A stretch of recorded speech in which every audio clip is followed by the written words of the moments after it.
Hi everyone, welcome to Becky's Crafts and Goodies.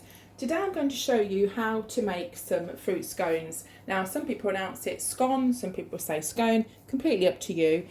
You can also make some cheese scones as well, and I'll put the recipe for that in the description. So if you don't like things that are fruity, you can either leave them out, you can change it and do sort of some cheese ones or whatever.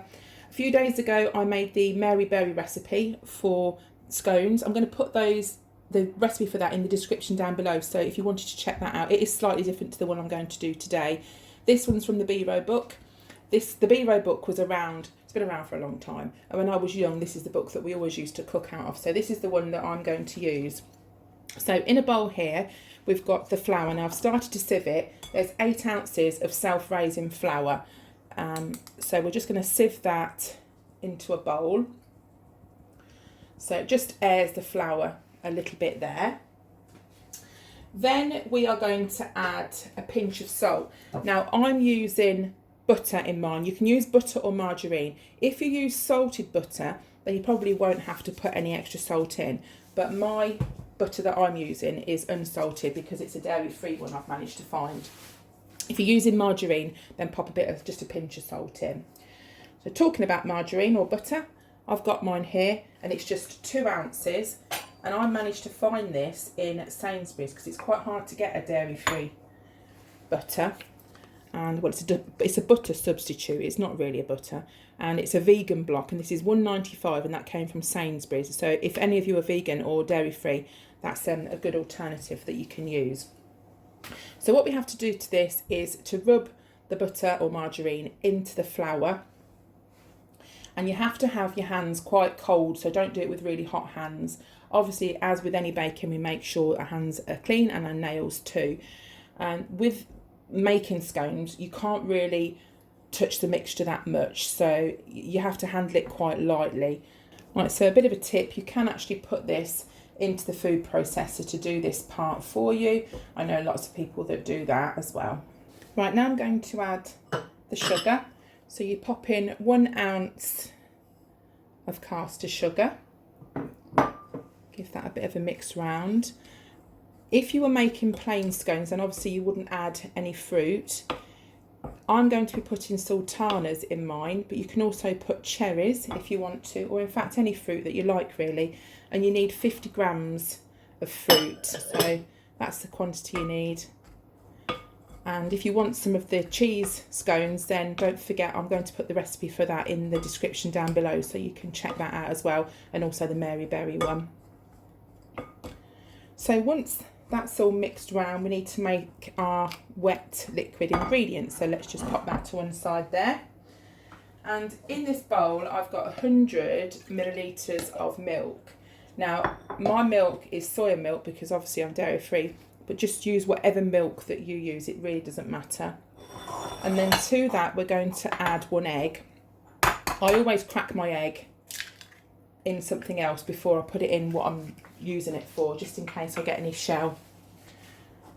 So you just put the egg in with the milk and then give it a bit of a whisk around.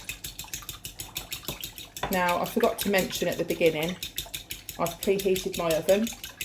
And it needs to be quite a high oven. It's on gas mark 7 or 220.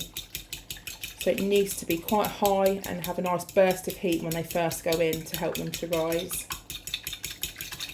So that's all mixed round there. And then we're going to pop the wet ingredients into the dry ingredients. We're not going to tip it all in. So I'm going to go just over half. Save that in case we need it. I'm going to use the same fork just to mix round.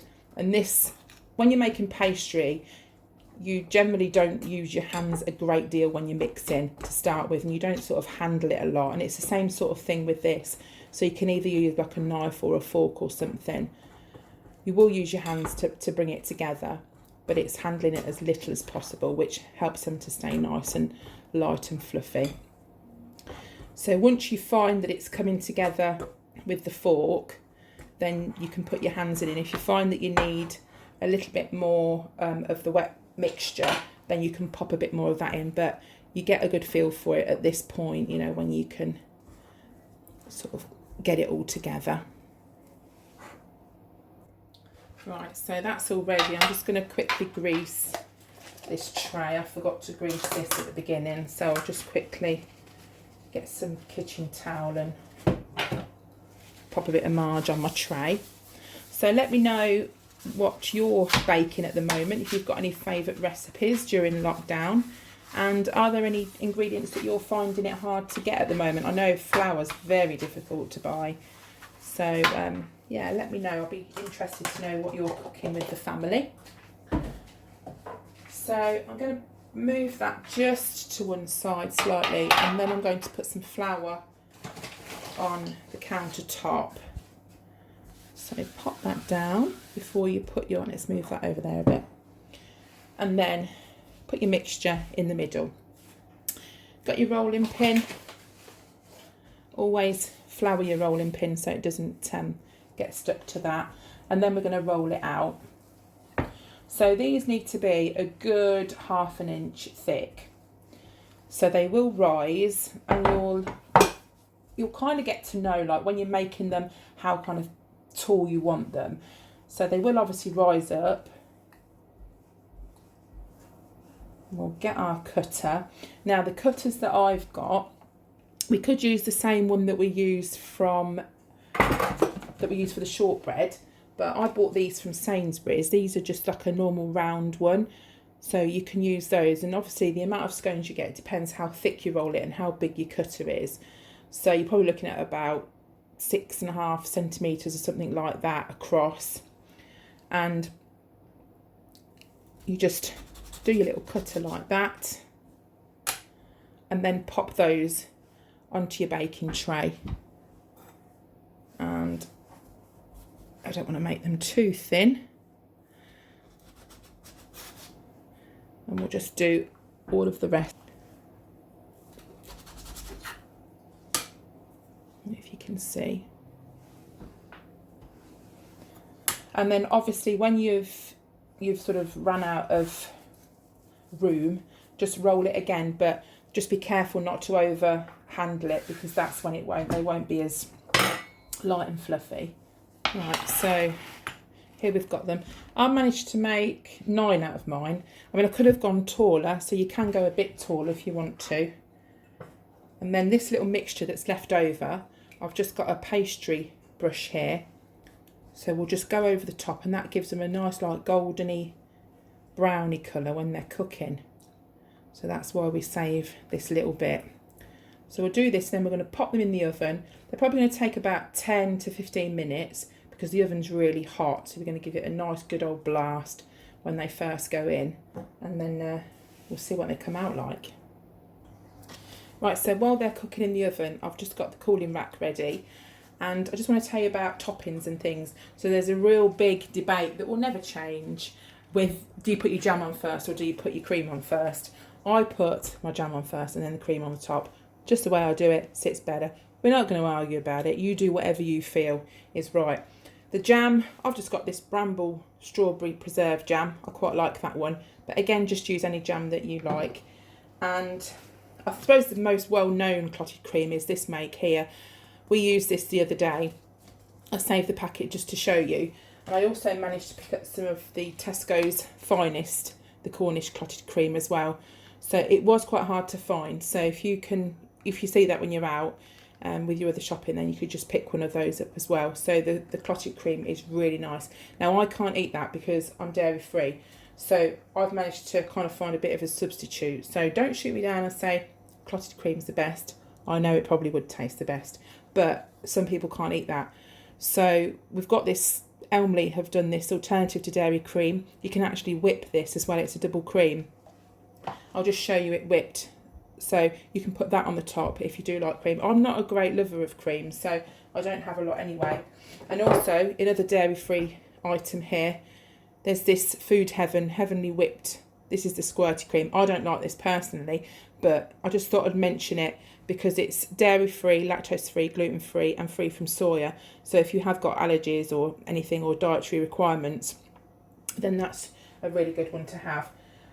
You can, on your scone, you can put butter on first, margarine, anything that you want to put on. Just do what you prefer.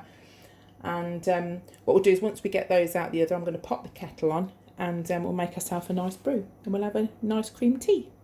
Right, here we go. So they've come out the oven there. We're just going to get my spatula. We'll just transfer them onto the cooling rack. And they do cool down quite quickly actually, and just leave them to cool. Here we go. Don't they look absolutely gorgeous? So we'll just give one a little butter. Pop some jam and cream on. And I've made myself a lovely cup of tea. So I hope I've inspired you to have a little go yourself. I hope I've not made your mouth water too much. I'll pop some jam on. Now some people do them and they leave them open, and some people close them, and again it's a personal preference thing. I'm not going to worry too much. Look at all that lovely jam. I'm so pleased that I can actually have something that resembles clotted cream. So we'll put some cream on here because we'll give this one to Carl. We'll put some clotted cream on. Look at this beauty. Put that on there. These will be fantastic when the weather starts to warm up a little bit, and you can have a nice cream tea in the afternoon. Look at these, don't they look absolutely delicious? And there's a lovely cup of tea to go with it as well. So that's it for me. All the recipes will be in the description in case you wanted to check them out, and I hope you enjoy making them as much as I did. So you take care, and I will see you all again soon. You take care. Bye for now.